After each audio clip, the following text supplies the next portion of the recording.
Uraschimataro and the Turtle. There was once a worthy old couple who lived on the coast and supported themselves by fishing.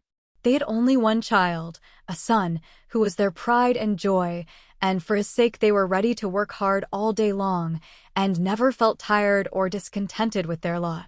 This son's name was Uraschimataro, which means in Japanese, son of the island, and he was a fine well-grown youth and a good fisherman, minding neither wind nor weather. Not the bravest sailor in the whole village dared venture so far out to sea as Uraschimataro, and many a time the neighbors used to shake their heads and say to his parents, "If your son goes on being so rash, one day he will try his luck once too often, and the waves will end by swallowing him up." But Uraschimataro paid no heed to these remarks, and as he was really very clever in managing a boat, the old people were very seldom anxious about him. One beautiful bright morning, as he was hauling his well-filled nets into the boat, he saw lying among the fishes a tiny little turtle. He was delighted with his prize and threw it into a wooden vessel to keep till he got home, when suddenly the turtle found its voice and tremblingly begged for its life. "After all," it said, "what good can I do you? I am so young and small, and I would so gladly live a little longer. Be merciful and set me free, and I shall know how to prove my gratitude." Now Uraschimataro was very good-natured, and besides, he could never bear to say no, so he picked up the turtle and put it back into the sea. Years flew by, and every morning Uraschimataro sailed his boat into the deep sea. But one day as he was making for a little bay between some rocks, there arose a fierce whirlwind, which shattered his boat to pieces, and she was sucked under by the waves. Uraschimataro himself very nearly shared the same fate. But he was a powerful swimmer and struggled hard to reach the shore. Then he saw a large turtle coming towards him, and above the howling of the storm he heard what it said, "I am the turtle whose life you once saved. I will now pay my debt and show my gratitude. The land is still far distant, and without my help you would never get there. Climb on my back and I will take you where you will." Uraschimataro did not wait to be asked twice, and thankfully accepted his friend's help. But scarcely was he seated firmly on the shell, when the turtle proposed that they should not return to the shore at once, but go under the sea, and look at some of the wonders that lay hidden there.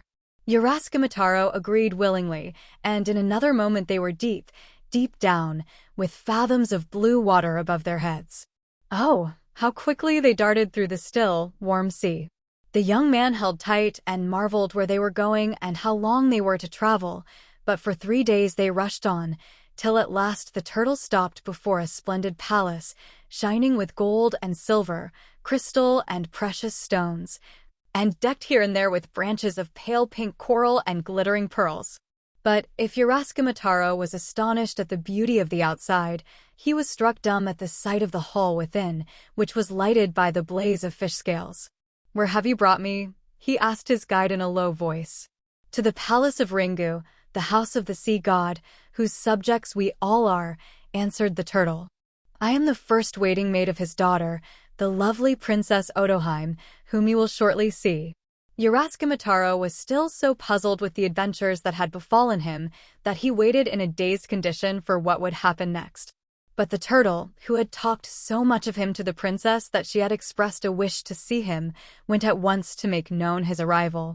And directly the princess beheld him her heart was set on him, and she begged him to stay with her, and in return promised that he should never grow old, neither should his beauty fade. "Is not that reward enough?" she asked, smiling, looking all the while as fair as the sun itself. And Uraschimataro said, yes, and so he stayed there. For how long? That he only knew later. His life passed by, and each hour seemed happier than the last, when one day there rushed over him a terrible longing to see his parents. He fought against it hard, knowing how it would grieve the princess, but it grew on him stronger and stronger, till at length he became so sad that the princess inquired what was wrong. Then he told her of the longing he had to visit his old home, and that he must see his parents once more. The princess was almost frozen with horror, and implored him to stay with her, or something dreadful would be sure to happen. "You will never come back, and we shall meet again no more," she moaned bitterly. But Uraschimataro stood firm and repeated, "Only this once will I leave you, and then will I return to your side forever." Sadly, the princess shook her head, but she answered slowly, "One way there is to bring you safely back, but I fear you will never agree to the conditions of the bargain." "I will do anything that will bring me back to you," exclaimed Uraschimataro, looking at her tenderly, but the princess was silent. She knew too well that when he left her she would see his face no more. Then she took from a shelf a tiny golden box and gave it to Uraschimataro, praying him to keep it carefully and above all things never to open it. "If you can do this," she said as she bade him farewell, "your friend the turtle will meet you at the shore and will carry you back to me."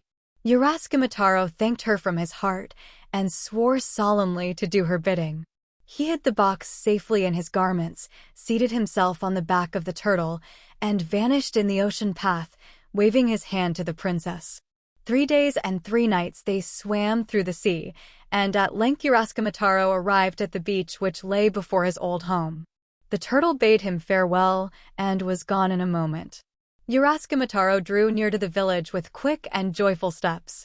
He saw the smoke curling through the roof and the thatch where green plants had thickly sprouted. He heard the children shouting and calling, and from a window that he passed came the twang of the kodo, and everything seemed to cry a welcome for his return. Yet suddenly he felt a pang at his heart as he wandered down the street. After all, everything was changed. Neither men nor houses were those he once knew. Quickly he saw his old home. Yes, it was still there, but it had a strange look. Anxiously he knocked at the door and asked the woman who opened it after his parents. But she did not know their names and could give him no news of them. Still more disturbed, he rushed to the burying ground, the only place that could tell him what he wished to know. Here at any rate he would find out what it all meant. And he was right. In a moment he stood before the grave of his parents, and the date written on the stone was almost exactly the date when they had lost their son, and he had forsaken them for the daughter of the sea. And so he found that since he had left his home, 300 years had passed by. Shuddering with horror at his discovery, he turned back into the village street, hoping to meet someone who could tell him of the days of old. But when the man spoke, he knew he was not dreaming, though he felt as if he had lost his senses. In despair, he bethought him of the box which was the gift of the princess. Perhaps after all this dreadful thing was not true. He might be the victim of some enchanter's spell, and in his hand lay the countercharm. Almost unconsciously he opened it, and a purple vapor came pouring out. He held the empty box in his hand, and as he looked he saw that the fresh hand of youth had grown suddenly shriveled, like the hand of an old, old man.